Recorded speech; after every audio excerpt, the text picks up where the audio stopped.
ભારતીય જનતા પાર્ટીના રાજકોટના લોકસભાના ઉમેદવાર પરસોત્તમ રૂપાલા મુશ્કેલીમાં મુકાયા છે. ક્ષત્રિય સમાજ વિરુદ્ધ ટિપ્પણી કર્યા બાદ ખાસ કરીને તેમની સુરક્ષામાં વધારો કરવામાં આવ્યો છે, તો બીજી તરફ ક્ષત્રિય સમાજની માફી માંગવા જતા દલિત સમાજ પણ હવે વિફરાયો છે. રાજકોટ લોકસભાના ઉમેદવાર ઓલમાંથી ચૂલમાં પડ્યો હોય તેવો ઘાટ રાજકોટ ખાતે સર્જાયો છે, જેને લઈને તેમની સુરક્ષામાં વધારો કરવામાં આવ્યો છે. અનેક ક્ષત્રિય સમાજના આગેવાનો દ્વારા તેમને ચેલેન્જ ફેંકવામાં આવી છે. તે ઉપરાંત તેમના ઉપર હુમલો પણ થઈ શકે છે તેવા આઈબી દ્વારા ઇનપુટ પણ આપવામાં આવ્યા હતા, જેને લઈને પરસોત્તમ રૂપાલાની સુરક્ષામાં વધારો કરવામાં આવ્યો છે.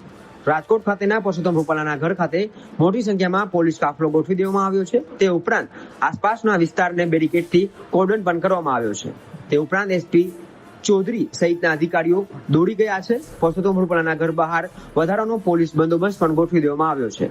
તે ઉપરાંત ભાજપના નેતાઓ પણ હાલ રૂપાલાના ઘરે હાજર દેખાઈ રહ્યા છે. ખાસ કરીને આ મામલો થમવાનું નામ નથી લઈ રહ્યો, ત્યારે પોલીસ દ્વારા પરસોત્તમ રૂપાલાની સુરક્ષામાં વધારો કરવામાં આવ્યો છે. ત્યારે હવે જોવું રહેશે કે આને લઈને તંત્ર દ્વારા કઈ પ્રકારના અન્ય પગલાં ભરવામાં આવે છે, અને ખાસ કરીને ભારતીય જનતા પાર્ટીના ઉમેદવાર પરસોત્તમ રૂપાલા ઉપર જે પ્રકારે ઇનપુટ મળી રહ્યા છે કે હુમલો થઈ શકે છે, તેને લઈને આ સુરક્ષા વધારો કરવામાં આવ્યો છે.